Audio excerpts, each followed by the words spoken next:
part of the show concept was creating custom one-of-a-kind wedding dresses for like thematic weddings. So for example, if the bride was super gothic and wants like a Halloween themed wedding, how could you create something inspired by skeletons, you know, and stuff like that. And I was so hot for the project. I would have loved doing it.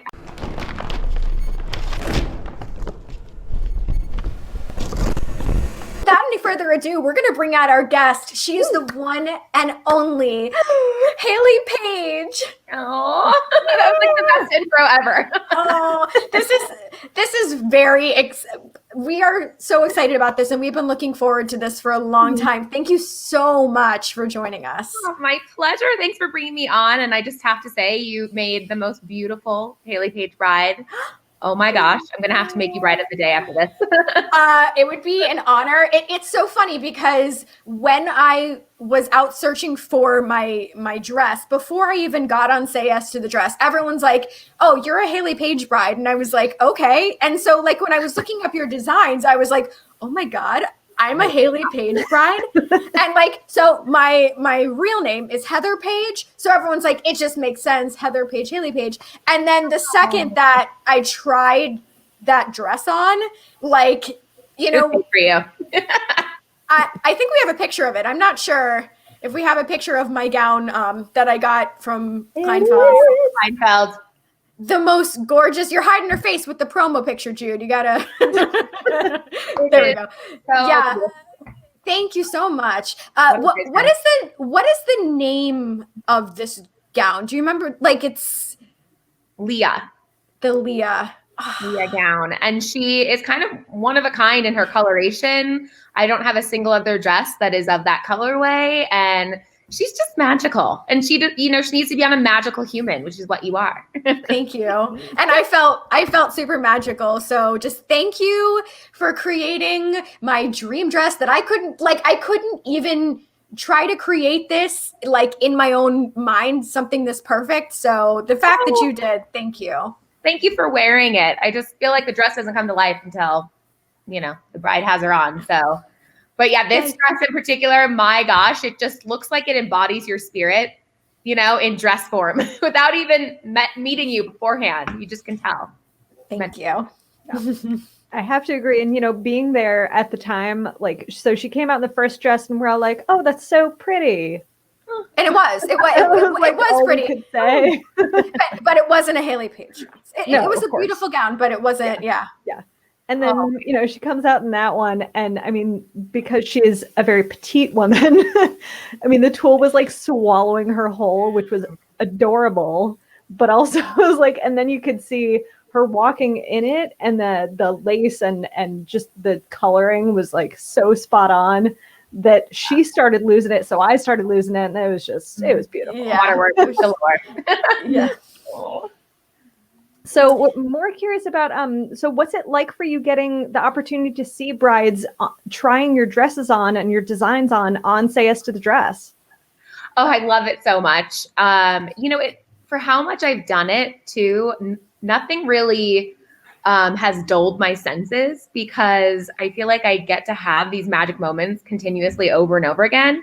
And every bride really comes in with a different personality, a different story to tell. And you know, it's really like living your life in fantasy in a way, through love and design. And the connection to the bride for me, I think, has been really, really special, because from the time I started Hayley Paige, I've really grown with her, and I feel so connected to her. And that relationship, I think, is really, really hard to do in a product-driven business. And so for that, I feel like there's nothing you can put a price on for something like that. And I love it so much. This year has been tough because I've been separated from my brides so much. And even this weekend, I was supposed to be at a trunk show in person in Austin, but because I was running a temperature yesterday, I just didn't want to risk it, because I feel okay. But I was like, what if I spread something, and it would just be the worst for your shopping trip? So right. I'm doing a lot of it virtually right now, which I've really adapted to. And it's not the same as getting to like hug my brides in person, but you know, we can pivot for right now. For sure. And it won't be for too much longer. Fingers and and toes crossed. But that is interesting that you mentioned that you're doing it virtually. So what is that process like? It's very similar to this, actually. Some of my stores will set me up with FaceTime or we'll do Zoom, and I just get to kind of sit in the appointment and do what I normally do, which is just kind of circle around. I rarely get involved with the sale of the actual dress. I like to pop in and out of appointments and like answer questions. But I'm not really a diehard salesman. I'm not very good at it. And so like, I think that's it's a different experience for most designers. But for me, it's like, I don't want them to feel like they have to say something great about the dress just because I'm there, so that's why I like to go out of the picture just so they can really like think about it, make sure it's the dress they want. And there isn't a lot of added pressure than what they're already experiencing. Sure. But in the virtual, it's great because I can kind of pop in and out and then still answer the questions, still be present. But it's still exciting to say yes to the dress, whether you're on FaceTime or not, but you can drink champagne and sit and be a part of it still. So, it's great. I'm grateful to be able to do it. That's awesome. And I'm glad that you've been able to do that and still experience that with the brides. Yeah. Okay. So my friend Jamie wants to know, what is your design process like? How do you come up with the designs? Because like she agrees that we can't even create these things in our brain. So what is your process like? I know that's a bit of a loaded question, but it is, but I think for me, I have developed a skill set in design. So I went to college for it. I've been practicing design since I was really young. My grandmother taught me to sew, and I feel like I've always been very welcoming of the creative process, whether that's like, okay, if you're going to make cookies in the kitchen, there's steps you have to follow. There are moments you have with these cookies being made, and everything kind of unfolds through the process of it and the development. And design really does work like that. It's understanding the components and the formula of how a dress is created. But the actual inspiration and design side is such a different part of the brain because you do have to visualize and kind of know going in how certain things are going to work together. And you don't always get it right. So part of the process is kind of evolving and changing it as you go along. For example, the Leah gown, that color wasn't just like, okay, I'm going to put 3 layers of dogwood tulle with 2 layers of amethyst and 7 ivory. And that's going to create that color. It's I have to mix and match and put them together and try layering, and then the embroidery comes in. And so there's a lot of moving parts, but the process of it is really where you make adjustments along the way. And I will say this to anyone that is interested in design or even illustration, whatever. Oops, sorry. I did not. Avon's calling. Okay, it's totally fine. That's what's so fantastic about a live stream. Anything can happen. I know. I was like, I should have probably put that on a do not disturb. I'm so sorry about that. No, don't worry about it at all. But yeah, so the best part is that you get better the more you do it.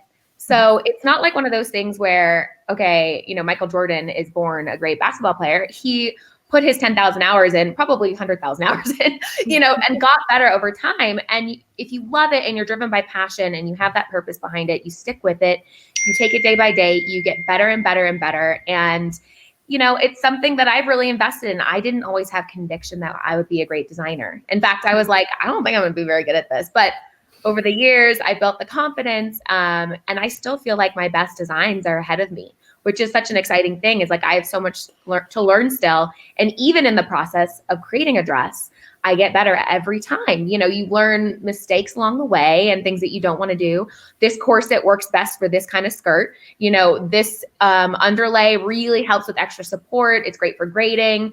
It's better on plus size girls. All that kind of stuff. You do learn as you go. And that's the beauty of design is you do get better. So I'm excited to just be a work in progress forever. Basically. And if the best is yet to come, girl, I can't imagine. But so okay. You're known for all of your incorporation of all these, unique colors and patterning and shapes. So what do you think would be something that might be a like too extreme to incorporate into a gown? Is anything off limits? Oh my gosh. I mean, I love the question, but I also feel like part of design is no rules. You can't go in with too many limitations on yourself. And I always say that for brides that haven't gone shopping yet. They're always like, well, what, style or silhouette do you envision for me? And it's like, you know what? You have to go in and see what you're attracted to, what catches your eye. Don't say, oh, because I'm H-shaped or I'm pear-shaped, I can't wear a fitted style. Like, I don't believe in dressing for that. And, stuff like that, putting limitations scares me. So, girls ask, would you ever do a black dress? And I'm like, heck yes, I would. Like, would you ever put spikes on a dress? Yes. And I have, Ooh. One year I actually did a faux leather dress, and it was named Jagger, and super edgy, rock star chic, and this is a dress that was for more shock and awe, like a finale piece, not something intended to go on the collection. And my best friend wore that dress to her wedding. And it was like so specific to her, but it's like, even though it didn't make the collection, it was still a moment, which is great. Oh, I would love to see that. Mm-hmm. That's amazing. I think if you look up the hashtag Jagger gown, I bet it'll come up. I am on it. I can't wait to see that. Okay, so we're talking about, wearing a black or a different color wedding gown, but how do you feel about people attending weddings, not the brides, but how do you feel about other people attending weddings wearing white to another person's wedding? Okay, so I'm a little bit unorthodox in that I think the bride makes the rules. So if she says, I want to have an all white wedding where all the guests wear white, and that's the dress code. I don't think, oh my gosh, you're breaking tradition and it's bad luck or whatever. I don't believe in that so much. I think it's like, it is your wedding to have. And if you want to set those rules, go ahead. But fun fact, I have a really good friend who was on the show The Bachelor, and she got married, and at her wedding, all of her bridesmaids were white, and I was kind of her bridal stylist. So I wore a dress. It was actually a faint blush color, but it photographed very white. And so when the photo came out in People magazine, it looked like I was wearing a white dress, and I was in the crowd. I wasn't like standing up with bridesmaids or anything like that. And so I got so much flack for it. And it was funny because on one hand, I love people that always want to protect the bride. But they weren't privy to the context of the wedding, and that Lauren was totally fine with, guests showing up in a shade of white or white because her bridesmaids were in white, and her dress color was like a little bit of a faint blue. So she liked being off from white.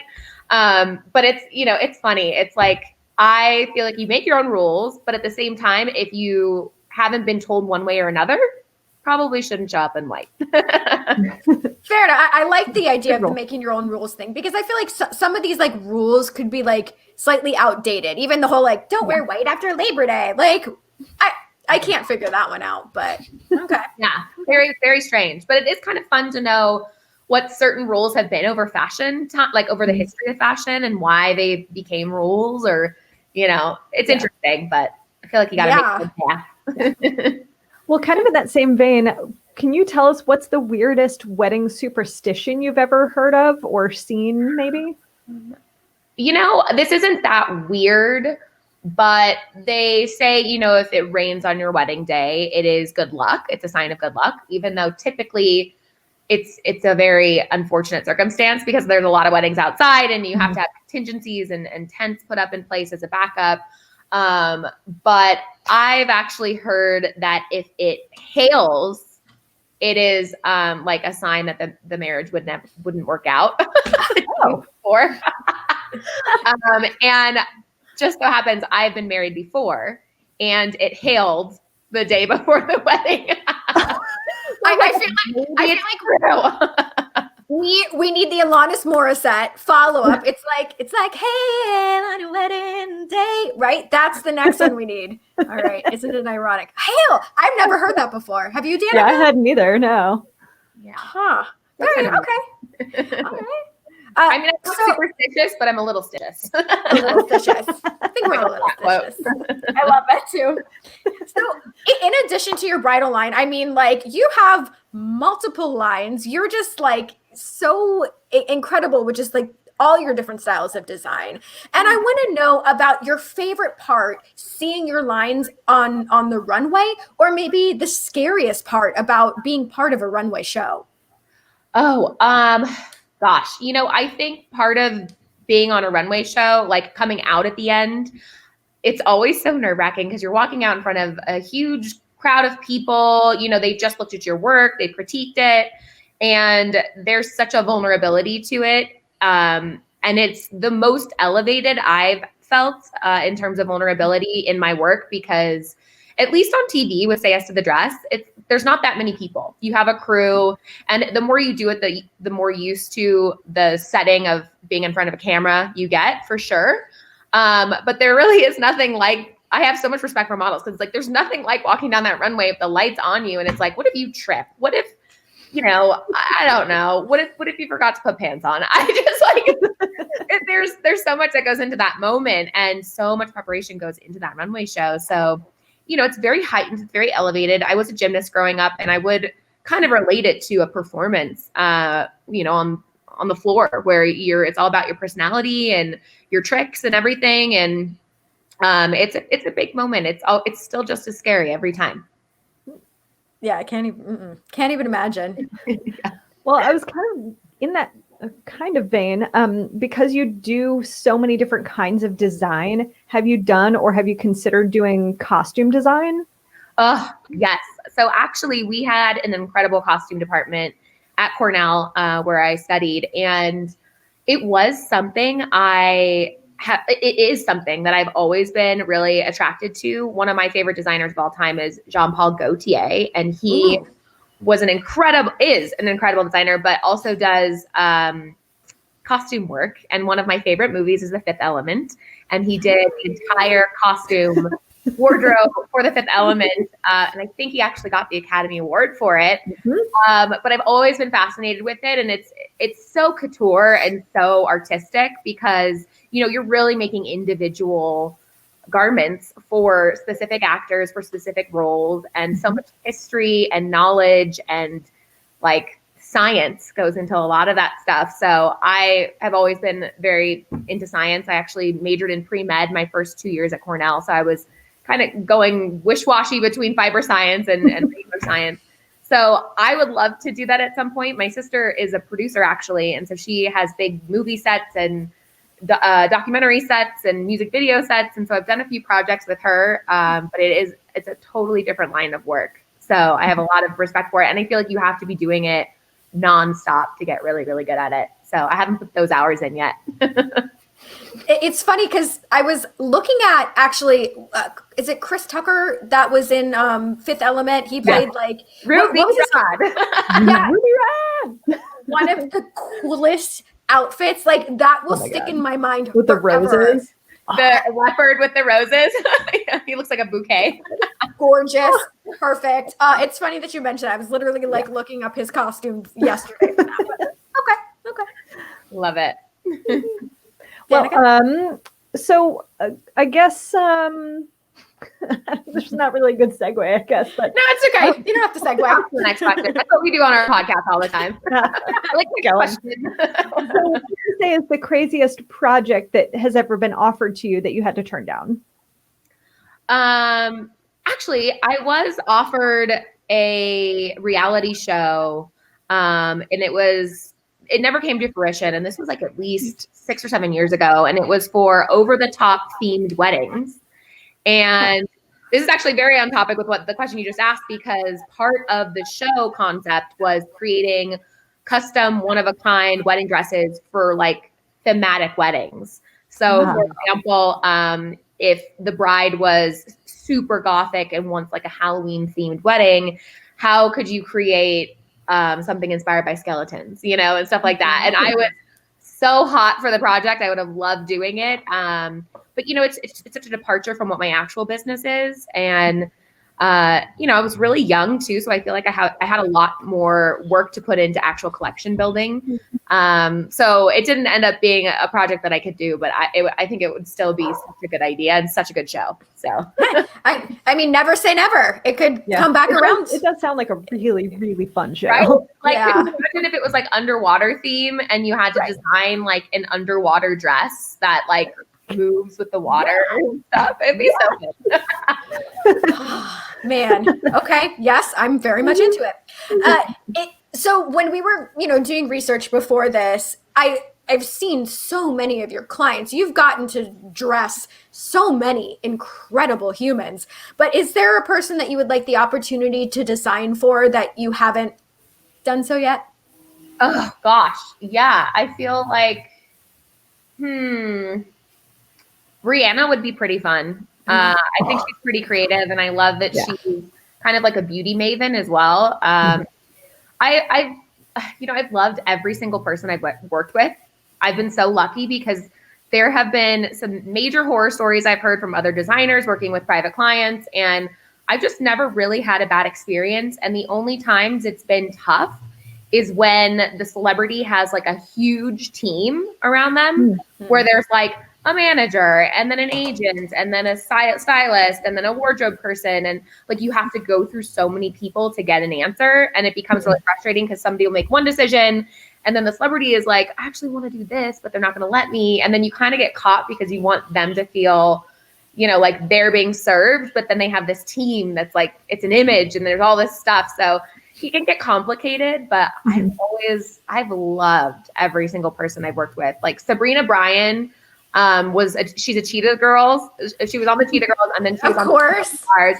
She's become like one of my dear friends, and like I just adore her, and I love working with her. Allie Raisman, Olympic gymnast, like I feel like they're like my friends, and I know them, and so like I just love being able to feel like I'm working with people that I respect, and then also I could have like a glass of champagne with and be myself. So I'm very lucky. But I feel like Rihanna would be a great client for you because she's not afraid to take a risk too. She's it would be fun to do like a royal dress, of course. Like I feel like that has to be on every single designer's list. Like if I got to work with Meghan Markle for her dress, it would have been pretty amazing. I would have put her in something completely different than what she chose. But you gotta love a good royal wedding. Oh yeah, and I have to say, like, I haven't necessarily been watching The Crown, but now that I've been seeing Princess Diana's, like, she had an iconic wedding dress everywhere. Do you have any thoughts on Princess Di's wedding gown? Yes, I loved it. I freaking love it. I think it's iconic. It wouldn't be something you probably would translate to today's fashion, and that's why I love it. I've never been the type of bride that's like, I want to have something that I'll want to have worn 10 years later.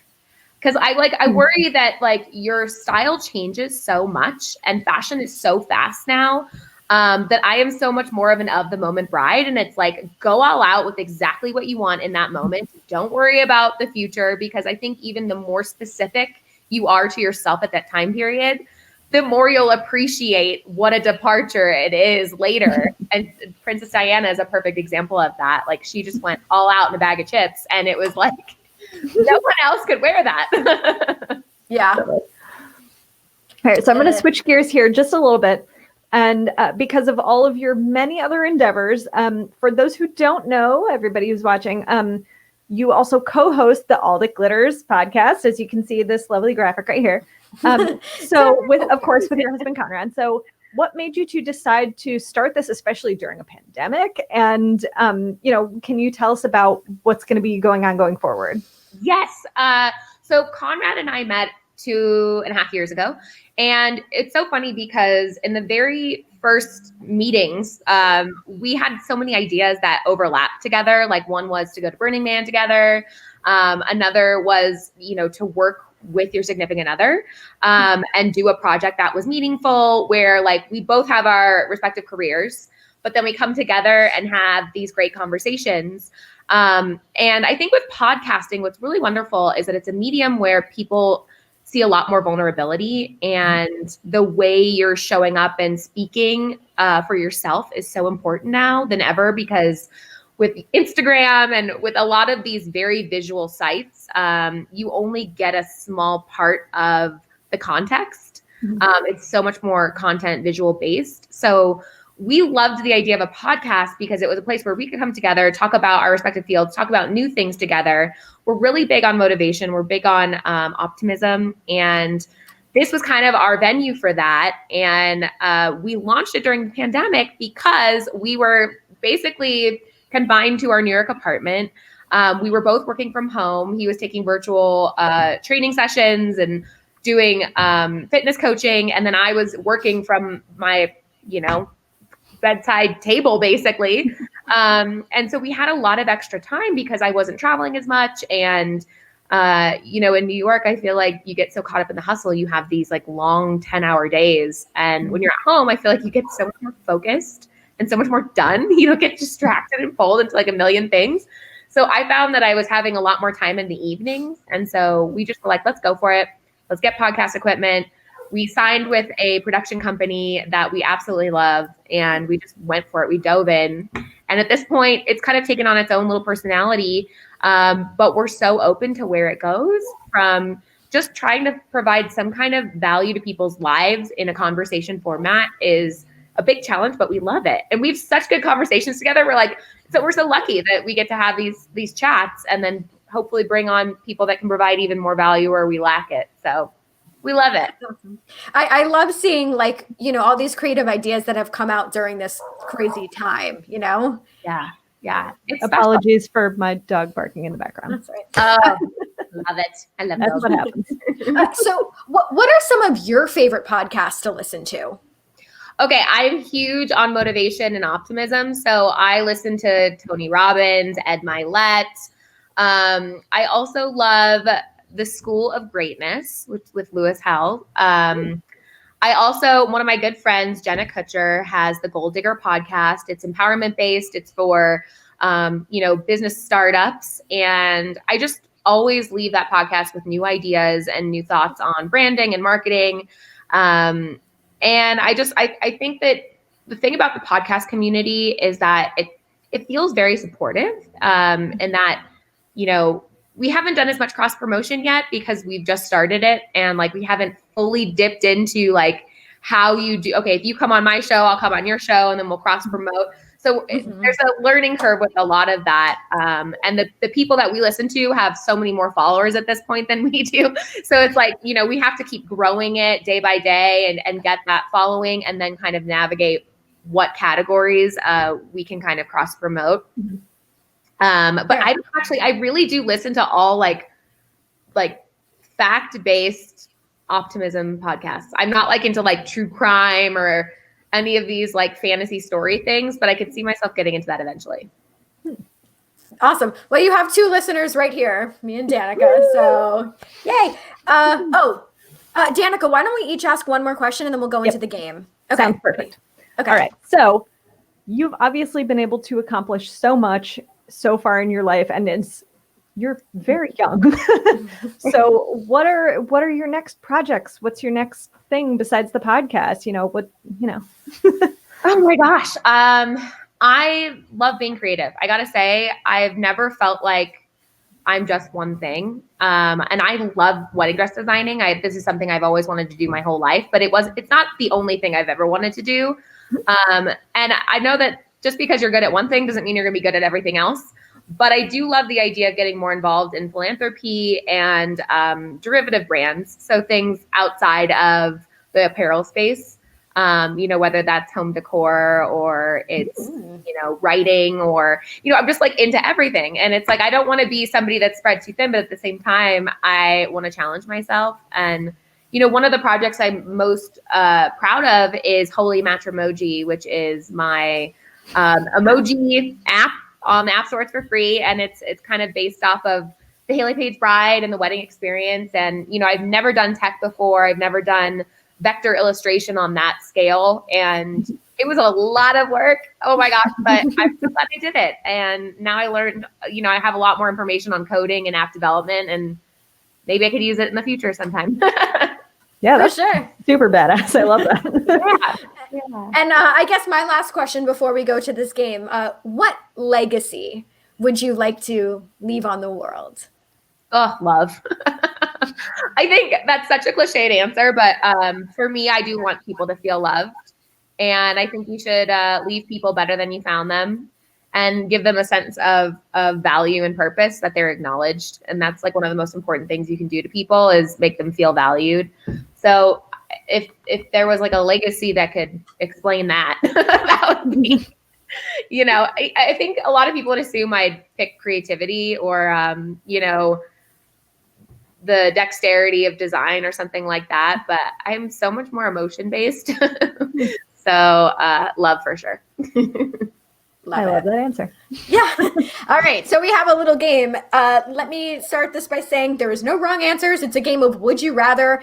And if you care to elaborate on why you pick something, that's fine. If not, that's fine too. All right. Let's bring up these graphics. So this is would you rather. Okay. The first one is, would you rather always dress like you're ready for bed or always dress like you're going to the Oscars? Oscars. Oscars. This exact meme or whatever you want to call it is like my style. I either want to be in pajamas or I want to be in like a ball gown. There's like no in between. Ball gown it is. I All feel right. that. All right. All right. Our next one. Would you rather live in the universe of the last TV show you watched or live in the universe of the last movie you watched? Last movie I watched because it was oh gosh, I'm forgetting the name. It's Jodie Foster. She gets abducted by Contact. Oh wow! Yes. School throwback. Yeah. Yeah, I love sci-fi. Nice. Oh yeah, same. That's a good one. Are you binge watching anything currently? I just started The Crown, which I'm so glad you brought up There you because go. right now I'm like, I need to know these people. I think really have to start that. yeah, because Danica, our guest on Tuesday, is on The Crown. So Oh, that's right. God, yeah, I love it. yeah, actually, Kevin McNally. Yeah. I would also do that. I would live in that world, maybe. Yeah? That'd be all right. No wrong answers, like we said. All right. Here's the next one. Would you rather always wear matching outfits with Winnie or always wear matching outfits with your husband? Oh gosh. I gotta go with Winnie. The reason is I feel like Conrad has like such an incredible sense of style. And he's just got a vibe about him, and it's very masculine, and it's like actually it's very creative. And so like I wouldn't want to take away from his creativity by always matching it. I'd want to like complement it in a nice way. Whereas Winnie, like, oh man, if I could get into pet clothing, get out of town. There you go. Maybe that's what's next. I'm with you. What kind of doggy is Winnie? She's an English bulldog, but she's like she's right at my feet. She's like a little bit of a runt. So she's small, like she's condensed. So cute. She's just so cute. I know, she's my pride and joy. Oh. All right. Know the feeling. All right. Our next one. Would you rather have a rewind button on life or have a pause button on life? Pause. I said that really fast without even thinking about it, but I think pause is like if you're in this great moment and you just want to really take it in and make it last. I love the idea of being able to just, you know, have the full take it all in one special moment. I feel like the rewind I would get too hung up on the past in moments. Fair enough. Yeah. Sames. All right, here's the next one. Okay. Would you rather be able to talk to animals or be able to speak every language? This is not a fair question at all. Sorry. Oh my God. I got to go with animals. Like, oh my gosh. I'm going to sound awful, but I have to go with animals. If I could talk to animals, yes. No, that doesn't sound awful. I mean, like, could you imagine if you were like, who can talk to Dr. Doolittle? Yeah, right? I would do a little sad at that for sure. But every language, you would be so valuable to humans, but no, still dogs. Actually, yes, dogs, because Google can't talk to dogs. And very true. Although I have to mention, have you seen the little talking boards that some like animal behaviorists have come up with? Oh. They're like that dogs can press on buttons that, you know, say the word that their human uses. Yeah. So, you know, it's outside or food or potty or love or hug or whatever. And they can, you know, they learn how to actually kind of speak to the humans. It's incredible. That's fascinating. Look it up, everybody. Oh, I'd love that. Words for dogs. I've seen it. Hayley, my mom is commenting that you guys have the same birthday, September 17th. Is that? Yes. Oh, there you go. See? All coming together. All coming together. Yes. It's got better. All right, here's the next one. I think this is on you, Danica. Yeah. Would you rather be able to fly on a magic carpet or be able to drive underwater? Fly on the magic carpet 100 million times over. Oh. So, Oh my gosh.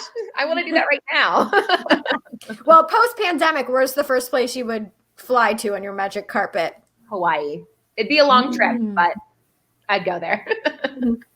I've never been. I know Danica went not too long ago for a wedding. Yeah. Yeah, I went last year for my sister's wedding. It's amazing. It is. There's some, it's just, yeah. Yeah. Hula heaven. Ooh. All right, here's the next one. Would you rather, okay, spend every holiday with your in-laws or spend every holiday on a cruise ship? Definitely spend every holiday with the in-laws. I'm a big family person. And I feel like a cruise ship, you might get lonely. And what if a pandemic breaks out and you're stuck on the cruise ship? Yeah, that happened, right? I know a lot of people. Ooh, so sad. Okay, well, hopefully they're all right. Oh God. Okay. I know, it's crazy. Yeah. Is this the last? Not yet. one? Not yet. No, okay. So, would you rather have to attend every wedding that one of your dresses are in, or have to hand stitch every alteration yourself? Attend every wedding, hands down. I would probably become a bit of a lush, gotta say, attending that many weddings. But I'll be up for the challenge. Amazing. And here's the next one. And this one's the last one. Okay. Would you rather have to wear UGG boots with every outfit or wear Heelys with every outfit? Heelys. My fiance Conrad is very much opposed to UGG boots. He's like, "Oh, you're wearing those." Like, there's so opinions. I was like, They're "What comfortable."